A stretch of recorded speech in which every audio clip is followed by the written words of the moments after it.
Bismillahirrahmanirrahim.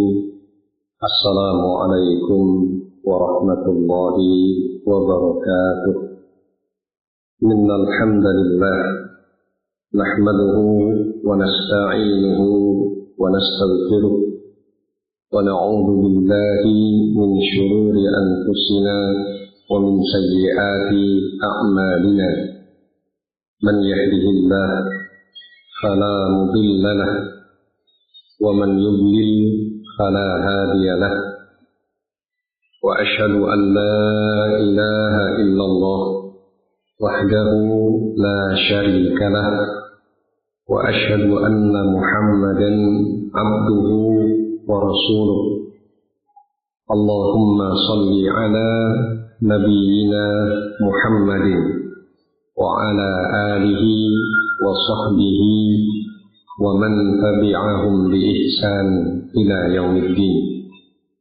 قال الله تعالى في كتابه الكريم: يا أيها الذين آمنوا اتقوا الله حق تقاته ولا تموتن إلا وأنتم مسلمون. يا أيها الناس اتقوا ربكم الذي خلقكم من نفس واحدة وخلق منها زوجها وبث منهما رجالا كثيرا ونساء واتقوا الله الذي تساءلون به والأرحام إن الله كان عليكم رقيبا. يا أيها الذين آمنوا اتقوا الله وقولوا قولا سديدا يصلح لكم أعمالكم ويغفر لكم ذنوبكم ومن يطع الله ورسوله فقد فاز فوزا عظيما. أما بعد فإن أصدق الحديث كتاب الله وخير الهدي هدي محمد صلى الله عليه وعلى آله وسلم وشر الأمور محدثاتها فإن كل محدثة بدعة وكل بدعة ضلالة وكل ضلالة في النار.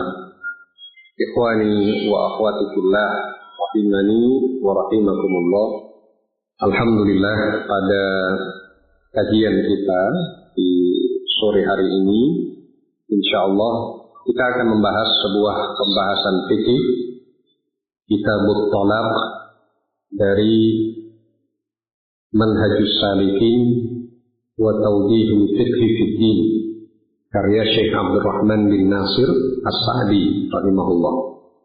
Jadi karena ini adalah kajian ummahat, pada kajian terakhir sebelumnya saya membahas bab al-khuluq, bab tentang khuluq, dan kita sekarang akan membahas Kitabut Thalaq, pembahasannya tentang perceraian dalam pernikahan, bagaimana hukum-hukumnya. Dan sangat penting bagi kita untuk mengetahui hukum-hukum, aturan-aturan Allah Subhanahu wa Ta'ala. Karena Al-Imam Sufyan bin Uyainah rahimahullah menjelaskan bahwa ilmu yang paling utama adalah ilmu tentang Allah dan tentang perintah Allah. Ilmu yang paling utama, afdalul ilmi al-ilmu billah wa bi amrillah. Ilmu yang paling utama adalah ilmu tentang Allah, bagaimana kita mengenal nama dan sifat-sifat Allah. Juga ilmu tentang perintah Allah, apa yang Allah perintahkan, apa yang Allah larang. Itu perlu untuk kita ketahui. Dan pembahasan tentang perceraian ini juga bagian dari pengetahuan tentang perintah Allah. Ada aturan-aturan. Perceraian memang bukan sesuatu hal yang diharapkan, tetapi kadang diperlukan.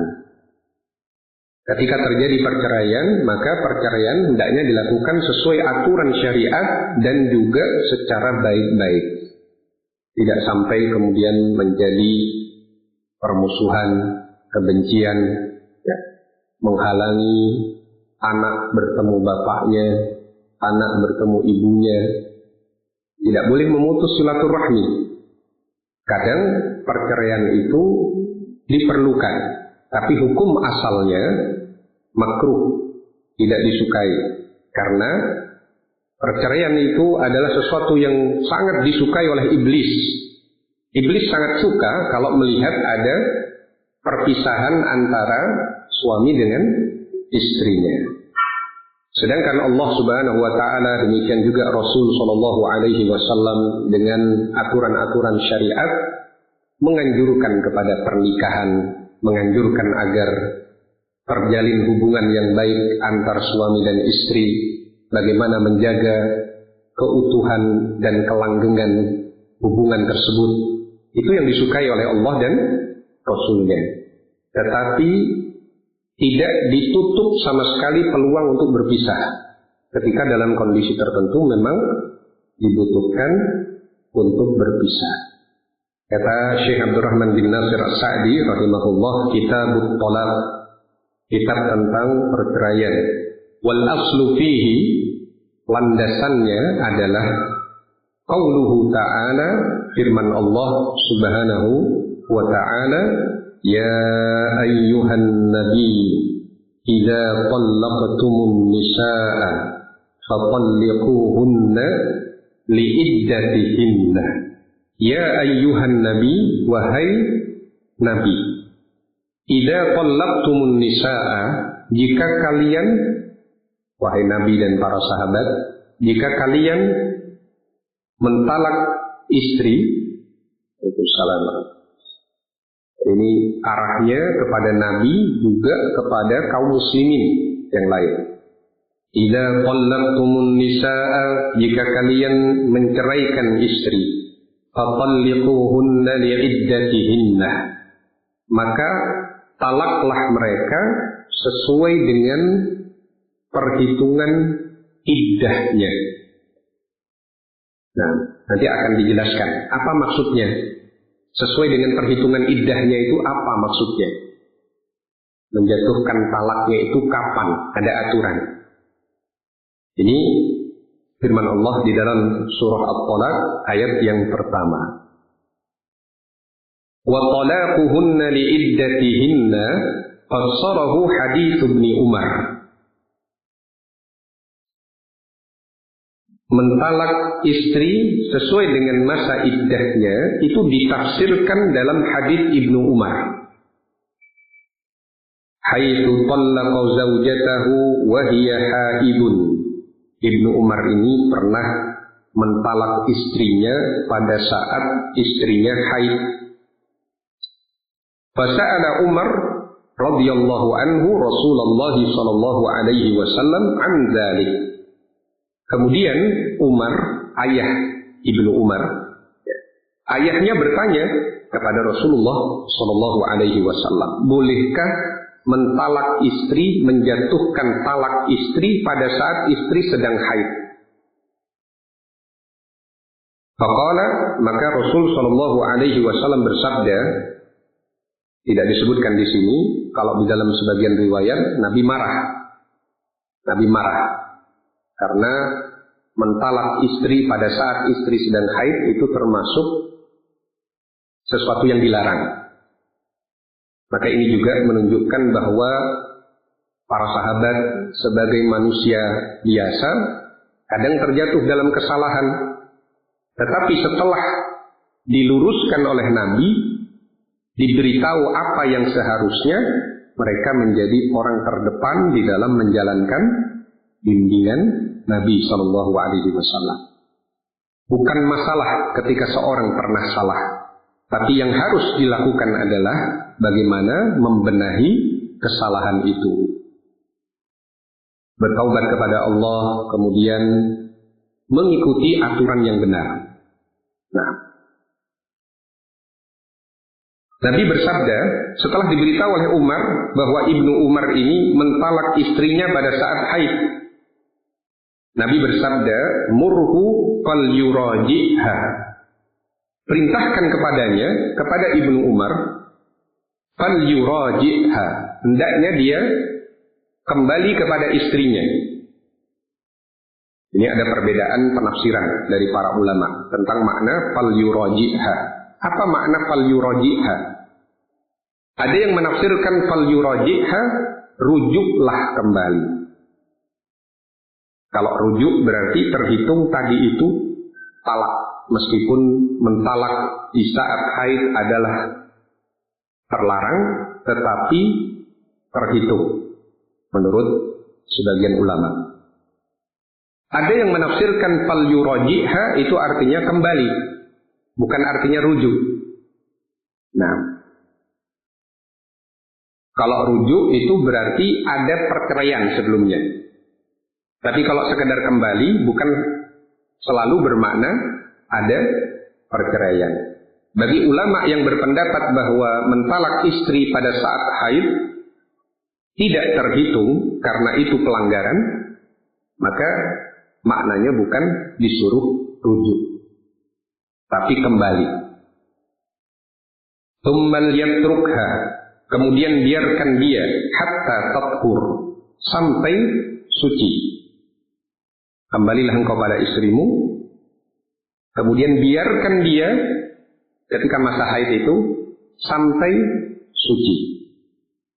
Tsumma tahidha, kemudian dia mengalami haid lagi. Tsumma tathur, kemudian suci lagi.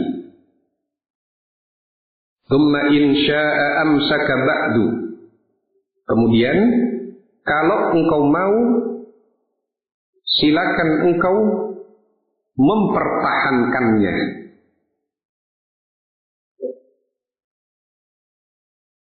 Wa in syaa'a tallaqa qabla an yamassa. Wa in syaa'a, kalau engkau berkeinginan yang lain, silahkan ceraikan sebelum terjadi hubungan suami istri. Jadi kondisi haid, tunggu sampai suci, kemudian haid lagi, kemudian suci lagi. Setelah itu, kalau engkau berpikir sebaiknya tetap mempertahankan, pertahankan.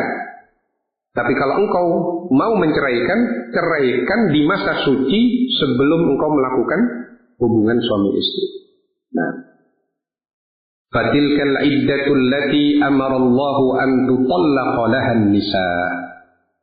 Fatilka, maka itulah al-iddah allati amara Allahu, yang Allah perintahkan an tutallaqa laha an-nisa, agar para wanita ditalak di masa itu. Jadi ketika Allah berfirman, ya ayyuhan nabiyyu idza talaqtumun nisaa fatalliquhunna li'iddatihinna wa ahsul iddah. Wahai Nabi dan kaum beriman yang menjadi pengikut Nabi, jika kalian mentalak istri-istri kalian, talaklah di masa iddahnya, artinya di masa suci sebelum kalian berhubungan suami istri. Jangan di masa haid, jangan pula di masa suci tapi sudah pernah berhubungan di masa suci itu. Jadi yang boleh hanyalah menjatuhkan talak di saat suci belum pernah berhubungan suami istri. Dijelaskan dalam hadis Umar ini, hadis muttafaqun alaih, riwayat Al-Bukhari dan Muslim. Wa fi riwayatin, dalam sebagian riwayat, murhu fal yuraji'ha thumma yutalliqha tahiran aw hamilan. Wa fi riwayat, dalam sebagian riwayat, murhu, perintahkan kepadanya, kepada Ibnu Umar yang sudah terlanjur mentalak istrinya dalam kondisi haid, fal yuraji'ha, kembalilah kepada istrinya, thummal yutalliqha, kemudian silahkan dia talak, tahiran, pada saat suci, au hamilan, atau pada saat hamil. Mentalak istri saat haid haram, tapi mentalak istri pada saat hamil itu boleh, karena dalam sebagian riwayat dinyatakan murhu fal yuraji'ha Tsummal yutalliqha tahiran aw hamilan. Perintahkan kepadanya untuk kembali kepada istrinya, kemudian silahkan dia talak dalam kondisi suci atau hamil. Nah, ini hadis riwayat Muslim. Baik, hadis riwayat Muslim. Kemudian kata Syekh Abdurrahman bin Nasir As-Sa'di rahimahullah, wa hadza dalilun ala annahu la yahillu lahu an yutalliqaha wa hiya haidun. Wa hadza dalilun, maka ini adalah dalil ala annahu, bahwasanya la yahillu lahu, tidak halal bagi seorang suami an yutalliqaha, mentalak istrinya, wa hiya haidun, dalam kondisi haid, au fi tuhrin wuti'a fihi, dalam kondisi haid atau dalam kondisi suci, tapi di masa suci itu pernah terjadi hubungan suami istri. Apa hikmahnya dibuat aturan mentalak itu tidak sembarang waktu? Kata sebagian ulama, di antaranya hikmahnya adalah mempersulit proses perceraian, agar perceraian itu tidak banyak. Ketika seorang wanita mengalami haid, secara hormonal mungkin saja dia tidak dalam kondisi seperti biasa, sehingga mungkin ada ucapan, ada perbuatan yang membuat suaminya tidak seperti kondisi normal. Nah, kalau sampai suami marah, kemudian melakukan sesuatu yang akan menjatuhkan talak, maka dia bisa berpikir, suami masih bisa berpikir, oh saya dilarang menjatuhkan talak sekarang, sabar dulu. Tunggu kalau suci. Kalau sebagian riwayat kan suci lagi, haid lagi, suci lagi. Riwayat yang tadi dinukil oleh Syekh Abdurrahman bin Nasir As-Sa'di rahimahullah. Maka dia akan berpikir ulang. Masih ada waktu. Tidak bisa menjatuhkan talak di waktu itu. Ketika masanya cukup lama, bisa jadi sesuatu yang sebelumnya direncanakan menjatuhkan talak itu bisa berubah lagi. Kok lihat perkembangan istri setelah dinasehati, kok semakin baik. Berarti untuk apa saya talak? Nah, dibatalkan rencana mentalak itu. Maka ini bagian dari aturan syariat yang menurut sebagian ulama hikmahnya adalah membuat perceraian menjadi semakin jarang. Nah, dan itu menunjukkan bahwa perceraian itu secara asal nggak diharapkan. Kalau bisa dipertahankan, itu yang terbaik. Nah, kecuali apabila ditimbang mafsadahnya lebih besar daripada maslahatnya, barulah dalam kondisi tertentu mungkin perceraian adalah jalan terbaik. Supaya tidak memudaratkan kedua belah pihak, baik suami ataupun istri. Kemudian kata Syekh Abdurrahman bin Nasir As-Sa'di rahimahullah, illa in tabayyana hamluha, kecuali jika sudah jelas hamilnya. Kalau sudah jelas hamilnya, meskipun dalam kondisi suci, sudah pernah berhubungan di masa suci itu, boleh menjatuhkan talak pada saat istri hamil. Nah, berdasarkan riwayat yang tadi kita baca, tsummal yutalliqha tahiran aw hamilan, kemudian silakan dia talak di waktu itu istrinya, baik dalam kondisi suci atau dalam kondisi hamil. Nah, baik, kita beri jeda dulu sebelum kita lanjut. Mungkin ada yang perlu disampaikan. Anak-anak juga silahkan kalau mau ada pertanyaan mungkin di luar pembahasan, ya, di luar pembahasan fikih ini. Kalau ada pertanyaan terkait sholat, terkait wudu, atau para aba jika ada pertanyaan terkait pembahasan tadi atau di luar itu, silakan. Jadi pertanyaannya adalah bagaimana ketika di usia senja, di usia lanjut, sudah tidak haid lagi, tidak mungkin ditunggu haidnya karena sudah tidak haid. Apakah memang tidak boleh dijatuhkan talak? Jawabannya, aturan tadi berlaku untuk wanita-wanita yang mengalami haid. Kalau wanita yang tidak mengalami haid, baik sudah pernah haid kemudian berhenti, atau dia belum pernah haid, maka boleh menjatuhkan talak di waktu kapan saja. Tidak terikat dengan aturan seperti yang tadi disebutkan dalam Quran surah At-Tolaq ayat yang pertama. Ada dua pertanyaan. Pertanyaan pertama, bagaimana dengan menjatuhkan talak saat istri nifas? Pertanyaan kedua, tidak ada kaitan dengan pembahasan tentang talak, yaitu bagaimana sunnahnya ketika kita akan memulai sholat berjamaah. Yang pertama, apakah dilarang menjatuhkan talak saat nifas? Ini ada perbedaan pendapat para ulama. Sebagian ulama seperti Syekh bin Baz kalau saya tidak salah, dan ulama-ulama yang lain berpendapat bahwa sama saja, nifas juga sama dengan haid, Karena Nabi SAW ketika bersabda kepada istri beliau, bertanya, apakah engkau haid? Itu kadang Nabi menggunakan istilah anafisti, apakah engkau nifas? Maksudnya haid. Nabi pernah berkata demikian kepada Aisyah radhiyallahu anha ketika haji wada, pada saat sampai di daerah yang bernama As-Sarif, Aisyah menangis. Nabi melihat gelagat, apakah mungkin haid? Maka ditanya, anafisti, apakah engkau nifas? Artinya apakah engkau haid?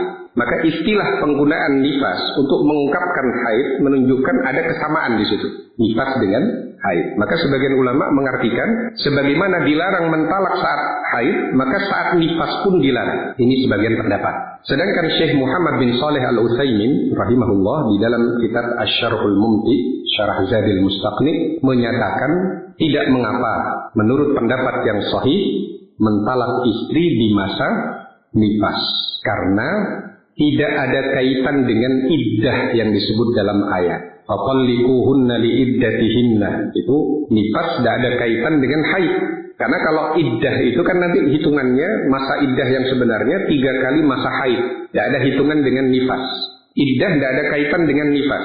Kalau seorang wanita ditalak dia masih haid, masa iddahnya 3 kali masa haid. Salasata quru. 3 kali masa haid. Sedangkan jika dia hamil, maka masa iddahnya adalah dengan melahirkan. Berarti yang disebut dalam surah At-Tolaq juga. Kalau dia tidak pernah mengalami haid, masa iddahnya adalah 3 bulan. Tidak ada hitungan nifas di situ sebagai perhitungan iddah. Jadi ini alasan Syekh Ibnu Utsaimin menyatakan boleh saja mentalak di masa nifas. Wallahu a'lam. Saya belum bisa merojihkan mana pendapat yang lebih kuat dalam hal itu, tapi untuk kehati-hatian sebaiknya tidak mentalak di saat istri nifas.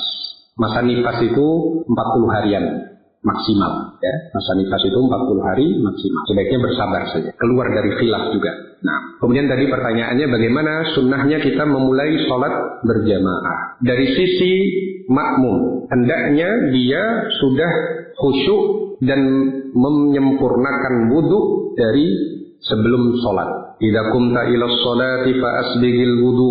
Kalau engkau hendak bangkit menuju sholat, sempurnakan wudu. Asbig al wudu. Artinya kalau bisa wudu kita itu sempurna. Bagian yang harus dicuci terkena aliran air semua. Kalau bisa 3 kali, lakukan 3 kali. Itu yang paling sempurna. Meskipun kita boleh berwudu, anggota wudu kita cuci sekali boleh berdasarkan hadis Ibnu Abbas. Boleh juga 2 kali dalam sebagian riwayat Abdullah bin Zaid.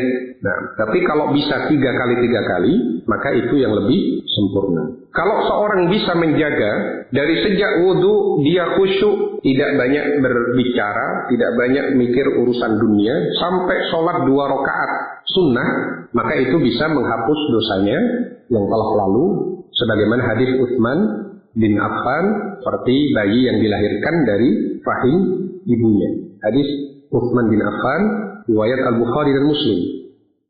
Setelah itu dia sudah persiapan, jadi dia jangan, kalau bisa jangan bergurau, jangan kemudian melakukan aktivitas-aktivitas yang akan memalingkan dia dari sholat.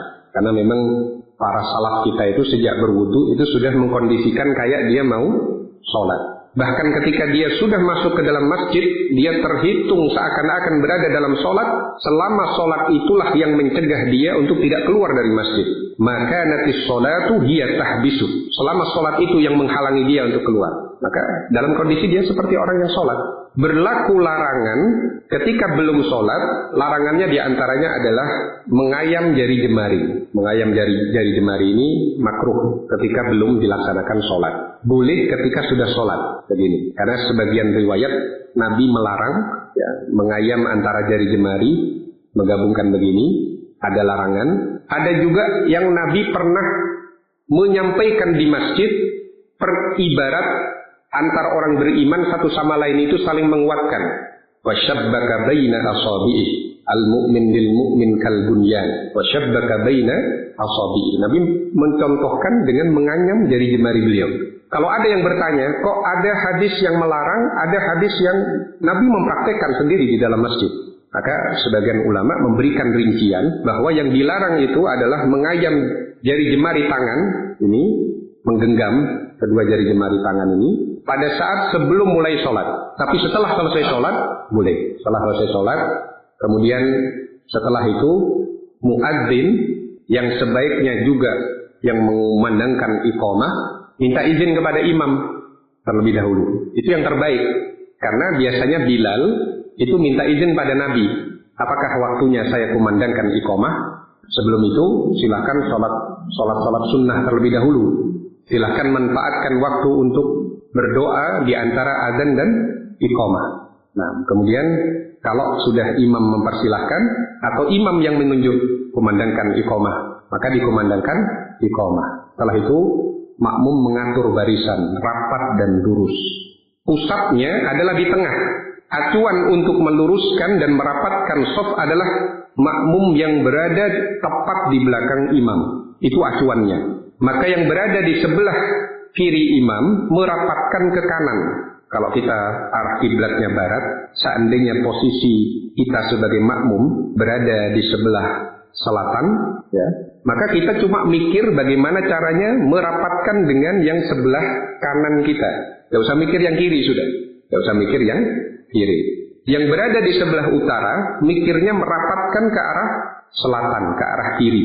Karena senternya, pusatnya, itu acuannya adalah yang persis di belakang imam. Jadi kemudian rapatkan dengan baik, lunakkan antar saudara kalian. Itu sebutan hadisnya. Yang bagus telapak kaki diarahkan ke kiblat semua, lurus begini, jangan bengkok begini, jangan bengkok begini, karena itu akan menyulitkan bagi yang akan merapatkan. Setelah rapat lurus baru diingatkan oleh imam. Mau pakai bahasa Indonesia silahkan, rapatkan dan luruskan shaf, karena rapat dan lurusnya shaf adalah kesempurnaan sholat, boleh. Kalau perlu dipastikan dulu rapat dan lurus dulu. Nah, bagaimana Nabi benar-benar memperhatikan rapat dan lurusnya shaf sebelum sholat, sebagaimana beliau mengatur lurusnya barisan dalam pertempuran. Itu yang sempurna. Tapi kalau seandainya dia langsung Allahu Akbar misalkan, tetap sah saja, cuma dia melewatkan beberapa keutamaan. Jadi setelah itu baru imam mengumandangkan takbir Allahu Akbar, disambut oleh makmum juga Allahu Akbar. Jangan terlalu lama jedanya. Jangan imam sudah Allahu Akbar, makmum masih usolli fardol, kelamaan. Nyambungnya itu kelamaan. Khawatir kita tidak masuk menjawab takbiratul ihram imam. Nah, tidak masuk dalam wa idza kabbara fakabbiru, bersambung begitu. Jadi siap sudah. Siap mendengar aba-aba imam Allahu Akbar, langsung makmum menimpali Allahu Akbar. Nah, itu memulai sholat. Manakah yang lebih dulu berdiri, imam atau muadzin? Bebas sebenarnya. Ya, tidak ada aturan khusus. Yang penting muadzin dapat isyarat dari imam bahwasanya sudah waktunya qomat, maka dia iqomah. Dan kalau sudah dikumandangkan iqomah, ketika kita sedang sholat masih belum 1 rakaat, maka batalkan sholat itu. Langsung bergabung dengan mengatur shaf. Karena Nabi SAW bersabda, "Idza uqimatis sholatu fala sholata illa al-maktubah." Kalau sudah dikumandangkan iqamah, tidak ada sholat lagi kecuali sholat wajib. Kecuali sholat wajib. Ini berlaku untuk yang belum sampai di ruku di rakaat terakhir. Belum sampai ruku di rakaat terakhir. Biasanya kan sholatnya 2 rakaat kan. Kita menunggu adzan dan iqamah itu kan sholatnya 2 rakaat. Kalau masih di rakaat pertama, batalkan. Di rakaat kedua, kalau masih belum ruku, batalkan. Kalau sudah lewat ruku, kita ada pilihan. Mau lanjut karena kita sudah dapat 1 rakaat, atau batalkan. Sekalipun dibatalkan, tetap tidak sia-sia amalan sholat yang terputus tadi. Tetap bernilai pahala di sisi Allah Subhanahu wa ta'ala. Karena kita memulainya karena Allah, mengakhirinya juga karena Allah Subhanahu wa ta'ala. Ya, kalau tidak ada imam yang pasti, paling tidak dipastikan imamnya di waktu itu dulu. Siapa yang mau jadi imam? Apakah muadzin, merangkap imam, merangkap tukang sapu, merangkap tukang siram? Ya, tidak apa-apa. Gitu. Oh, ini kok sendirian saya, tidak ada lagi yang lain. Ya sudah, kumandangkan iqamah. Tidak perlu tanya di mana, apakah kita mulai iqamah, tanya pada diri sendiri. Karena dia yang jadi imam, tidak perlu. Jadi sudah lihat, kok tidak ada, ini mungkin teman-teman semuanya uzur ya. Mungkin di rumahnya masing-masing hujan, padahal di sini tidak hujan. Mungkin saja hujan lokal. Maka yang muadzin iqamah dengan inisiatif sendiri. Apa kita tidak perlu menyelesaikan pembahasan talak ya? Atau tidak apa-apa, karena itu sama-sama ilmu. Gimana? Siapa yang Anda mintai pertimbangan ini? Ustadz Mus'ab, tanya jawab aja. Ayo. Azad. Ya, tanya jawab aja. Apa hukumnya seorang ayah tidak memberi nafkah sama sekali kepada anak gadisnya? Kalau dia, anak gadisnya itu masih belum menikah, belum punya suami, maka tanggungan nafkah itu ada pada orang tua. Ketika orang tua tidak mampu, maka tanggungan nafkah itu juga pada kakak laki-lakinya. Apabila kakak laki-lakinya itu berkelapangan, ada kelebihan untuk keluarga lebih dari cukup, maka lebihnya untuk membantu adiknya yang masih belum menikah. Kalau seandainya seorang ayah tidak memberikan nafkah kepada istri dan anak-anaknya, maka dia tidak menjalankan kewajiban. Karena itu bagian dari kewajiban. Hanya saja nafkah itu disesuaikan dengan kemampuan. Disesuaikan dengan kemampuan. Nah, jadi kalau dia memang tidak mampu, mungkin karena sedang sakit, misal, sehingga tidak bisa memberikan nafkah, dia tidak menjalankan kewajiban, tapi uzur, maka tidak berdosa. Tapi kalau seandainya seorang ayah punya kemampuan, tapi karena dia misalkan bercerai sama istrinya, dan anaknya yang perempuan ikut istrinya yang diceraikan tadi, kemudian dia tidak ada upaya untuk memberikan nafkah, maka yang demikian ini berdosa. Beda dengan dia sudah berupaya tapi dihalangi, itu di luar kemampuan. Apalagi kalau anaknya memang masih bersama dia, maka itu bagian dari tanggungan dia, maka harusnya juga mendapat bagian dari nafkah tersebut. Nah, disebutkan dalam sebagian hadis, Nabi Shallallahu Alaihi Wasallam bersabda, "Idda biman ta'ul." Dahulukan alokasi nafkah, alokasi infak itu kepada orang-orang yang harus kalian beri makan, istri, anak-anak, itu dahulukan sebelum kita memberi kepada yang lain. Kalau ada kelebihan kepada saudara, silahkan. Pada kerabat yang lain silahkan. Tapi dahulukan tanggung jawab kepada anak dan istri. Istri dulu yang paling utama, kemudian anak. Nah, jadi ada pertanyaan, apakah jika kita menikah, seorang wanita menikah dengan duda yang punya anak, misalkan anaknya laki-laki, setelah itu cerai lagi, apakah anak tiri itu menjadi mahram bagi ibu tirinya? Nah, jawabannya adalah iya, menjadi mahram selamanya jika memang antara ayah si anak itu dengan wanita itu sudah pernah berhubungan suami istri. Warabaibukumul lati fi hujurikum min nisaikumul lati dakhaltum bihinna. Syaratnya disebutkan demikian dalam surah An-Nisa. Kalau sudah terjadi pernah terjadi hubungan suami istri, maka itu mahram selamanya. Anak tiri dengan ibu tiri menjadi mahram selamanya jika sang ibu tiri itu sudah pernah terjadi hubungan suami istri dalam pernikahan yang sah dengan ayah dari anak tiri tersebut, ayah kandung dari anak tiri tersebut. Pertanyaannya, apakah kita perlu mengqadha sholat jika bersih dari haid? Sholat yang ditinggalkan. Ya. Kalau sholat yang dilakukan di kalau sholat yang terjadi di masa haid, itu ijma, kesepakatan para ulama, tidak perlu diganti. Karena hadis Aisyah radhiyallahu anha, fa nu'mar bi qada'is shaum wala nu'mar bi qada'is shalah. Atau kama qala radhiyallahu anha. Kami diperintah untuk mengganti puasa yang kami tinggalkan saat kami haid, tapi kami tidak diperintah mengganti sholatnya.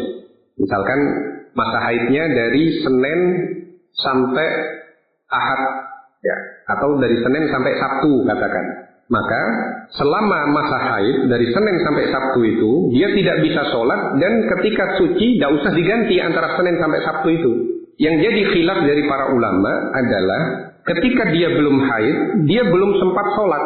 Ini jadi perbedaan pendapat para ulama. Misal di hari Ahadnya, atau kalau misalkan Seninnya itu mulai haid di waktu duhur, katakan di waktu duhur, ada waktu bagi dia sebenarnya untuk sholat, tapi masih ditunda, sampai saya nanti sholat saja sudah mau sholat jam 1, ini baru jam 12. Qadarullah setengah 1 haid.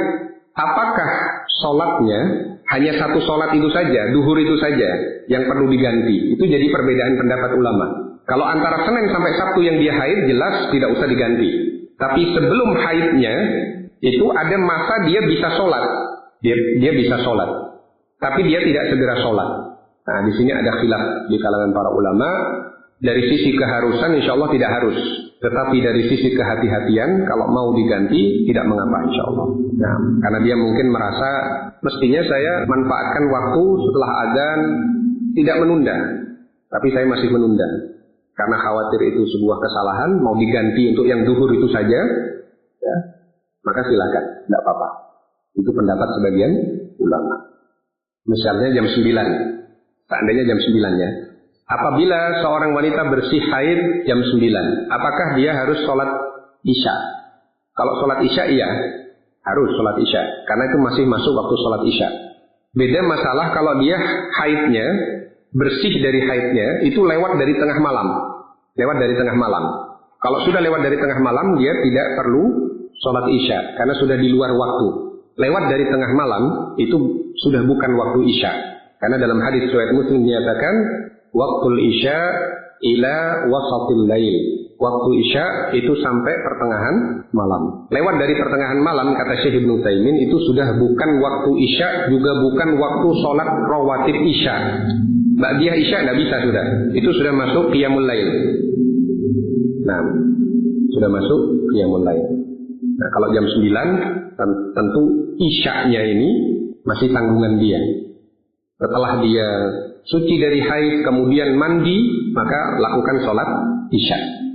Bagaimana cara mengqadha sholat? Apakah mengqadha sholat itu harus di waktu sholat isya atau di sembarang waktu? Nah, mungkin yang dimaksud adalah, kalau misalkan saya ketiduran sholat isya di malam ini sampai masuk waktu subuh, karena tidurnya luar biasa. Nah, dari maghrib sampai subuh, misalkan. Apakah saya nunggu isya berikutnya, saya ganti di isya itu? Isya yang kemarin dilakukan di isya sekarang. Artinya nunggu malam berikutnya, double isyanya. Atau langsung pada saat bangun? Jawabannya langsung pada saat bangun.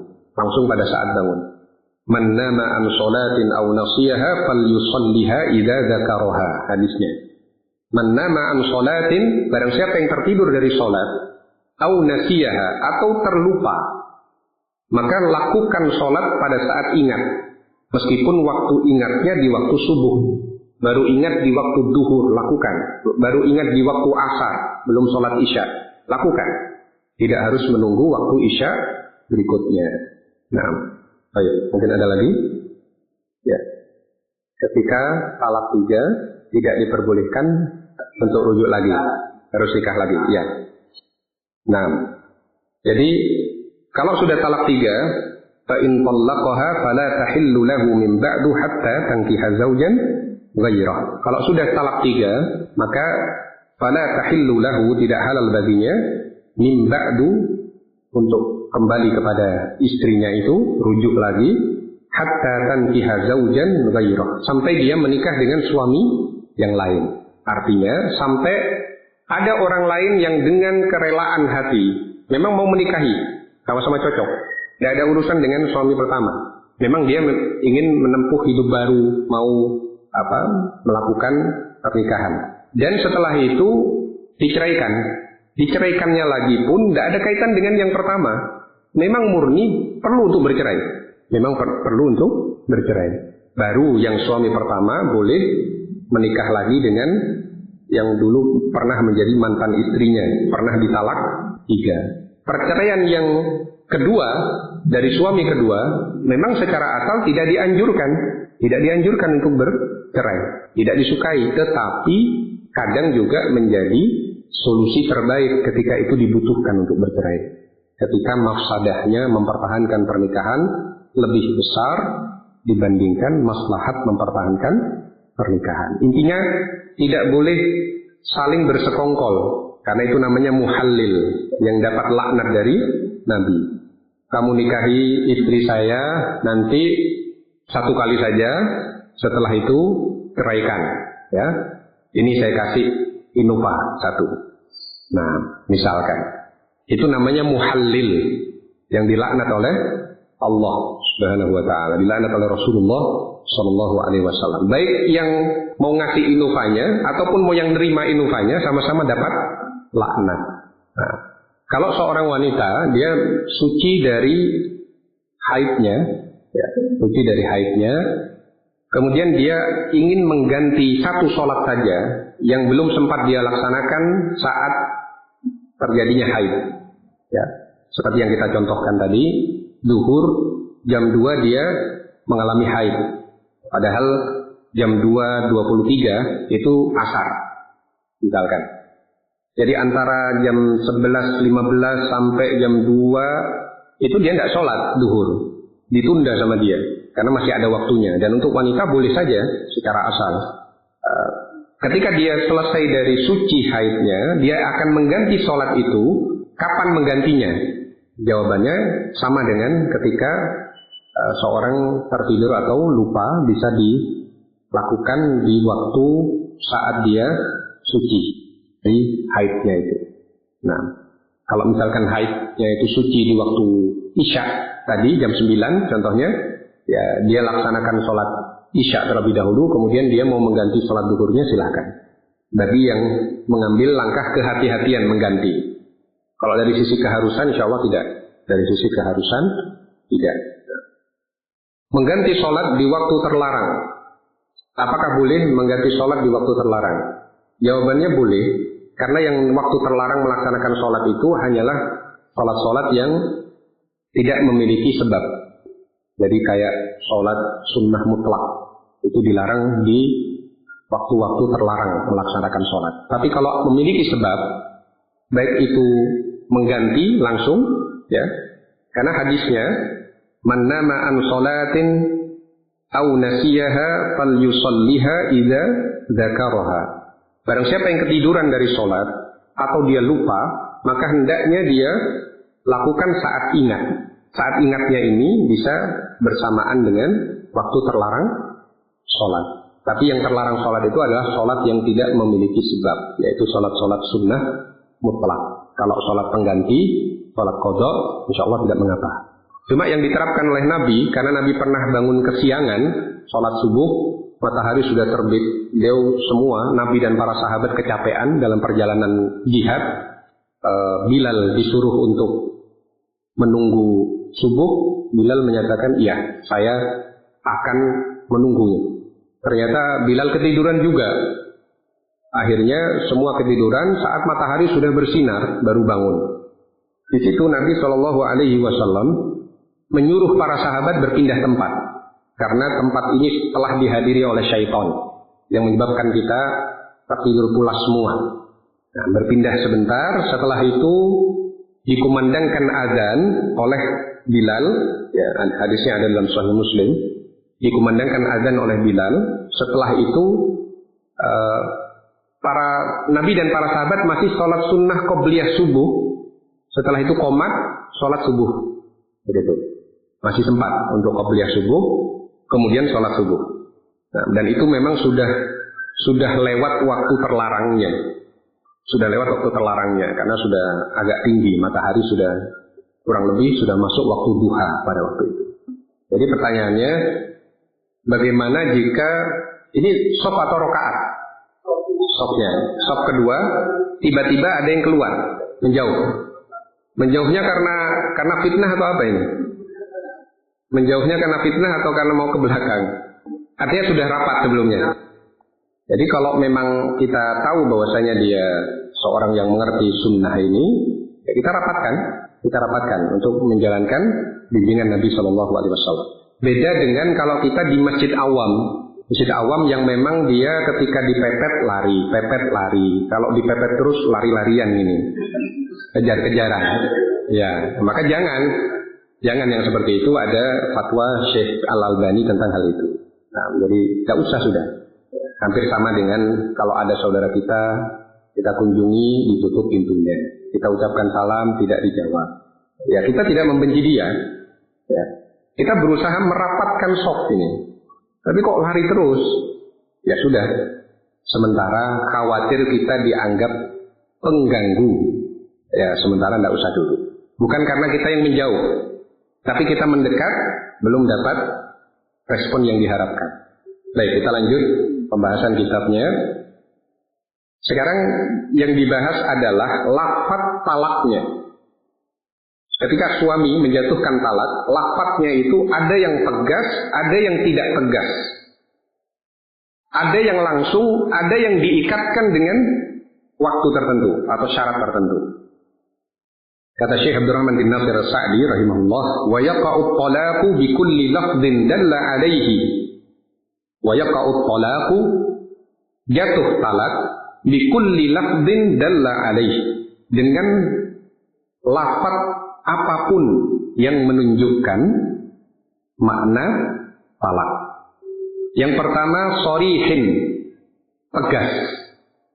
La yufhamu minhu siwa talak, tidak dipahami dari ucapan itu selain talak. Kalafzi at-talaq, seperti lafaz at-talaq. Wa ma tasarrafa minhu, dan kalimat at-talaq maupun variasinya yang ditafsir dengannya. Tallaqa, yutalliqu, tatliqah, misalkan. Wa ma kana mithluhu, dan yang semisal dengannya. Jadi ada ucapan tegas. Suami menyatakan kepada seorang istrinya, saya ceraikan engkau. Itu bermakna sama dengan saya talak engkau. Atau tegas, saya ingin kita berpisah bukan sebagai suami istri lagi. Itu tegas. Tidak ada makna lain. Yang seperti ini, ucapan yang dilakukan dengan sadar, maka jatuh talak. Meskipun tidak berniat atau sekedar main-main. Ya. Karena main-main ucapan talak itu jatuh talak. Main-main dalam ucapan talak itu terhitung jatuh talak. Nah, ini yang pertama, tegas. Kalau tegas begini, maka yang berlaku adalah jatuh talak. Tanpa dilihat niatnya. Niatnya sungguhan apa main-main. Tidak perlu dilihat niat itu. Karena ucapannya tegas. Maka jatuh talak. Yang kedua, wa kinayah, dan kinayah. Kinayah ini ucapan tidak tegas. Ucapan sindiran. Idza nawa bihaq talaq, jika diniatkan talak. Audallatil qarinatu ala dzalik, atau indikasi menunjukkan hal itu. Nah, jadi secara ucapan ada yang tegas, ada yang tidak tegas. Kalau tegas, tidak perlu niat, sudah jatuh talak. Selama mengucapkannya sadar. Kecuali seorang sedang dalam meja operasi, ketika dibius dia mentalak istrinya, tidak sadar. Itu bukan jatuh talak, tidak jatuh talak.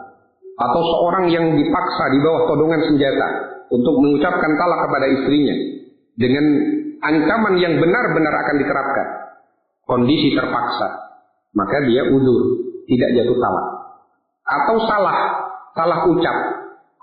Ketika dia mau bilang kamu itu cerewet, misalkan, kok keliru kamu itu cerai, nah, salah omong, maka dia tidak sengaja, maka yang demikian juga tidak jatuh talak. Tapi kalau dengan sengaja, dengan kesadaran sendiri terjadi ucapan yang tegas, tidak mengandung makna lain, maka ini jatuh talak. Ada juga yang kinayah. Kinayah itu memungkinkan makna yang lain. Misalkan suami marah, sudah pulang sana ke rumah orang tuamu. Nah, ini ada dua makna kemungkinannya. Bisa bermakna cerai, bisa bermakna bukan cerai. Kalau yang seperti ini harus diniatkan talak baru jatuh talak. Harus dipastikan apa yang diniatkan oleh suami ketika mengucapkan pulanglah engkau ke rumah orang tuamu. Apa maksudnya pulang dulu karena saya mau safar, ya, tidak ada orang di rumah, kamu pulang ke sana, ya. Atau memang maksudnya adalah cerai. Tergantung niat. Jadi yang kinayah itu mengandung makna lebih dari satu, itu harus disertai dengan niat baru jatuh talak. Audallatil qarinatu ala dzalik, atau ada indikasi yang menunjukkan bahwa memang jatuh talak.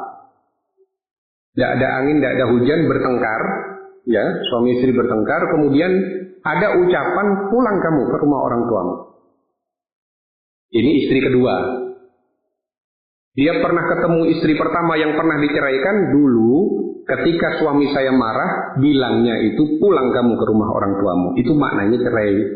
Oh, berarti sudah paham.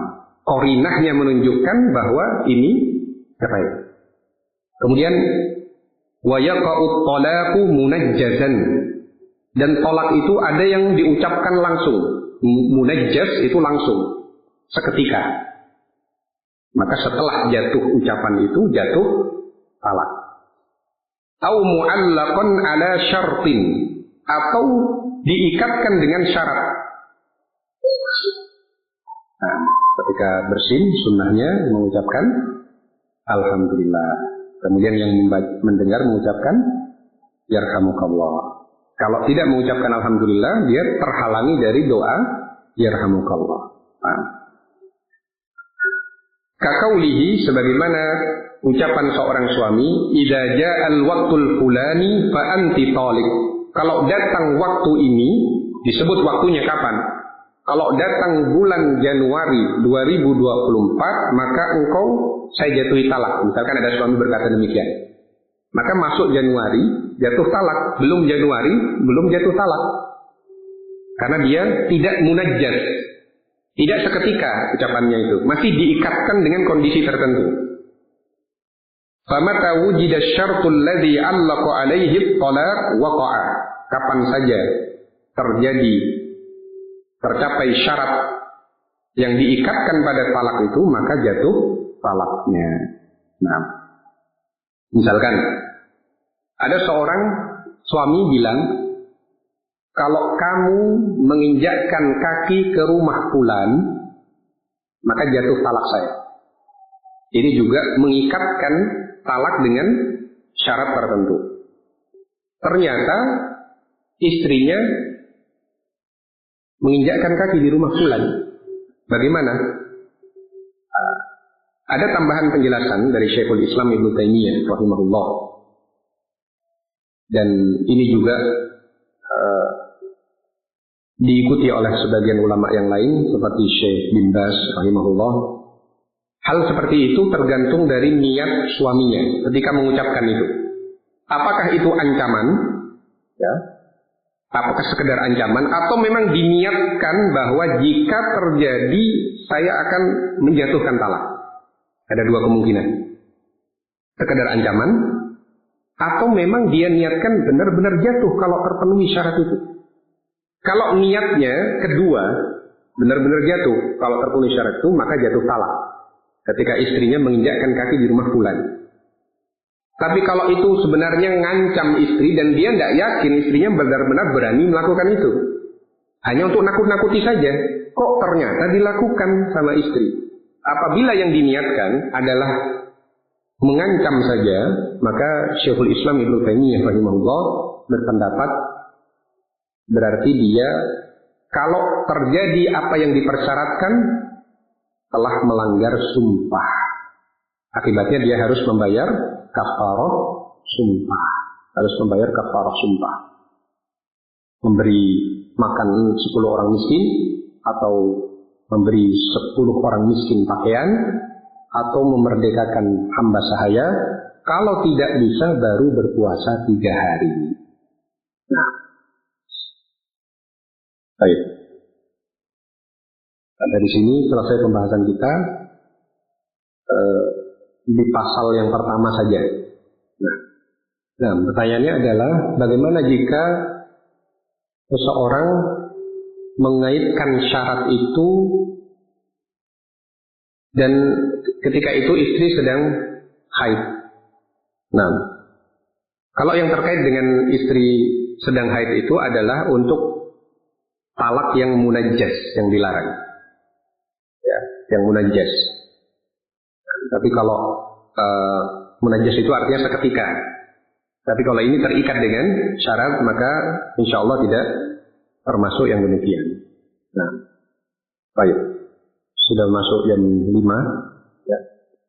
Mungkin ada pertanyaan sebelum kita akhiri? Kalau tidak ada, kita cukupkan sampai di sini. Insya Allah mungkin kita akan lanjutkan lagi di pembahasan yang lain atau di kajian yang lain. Bismillahirrahmanirrahim.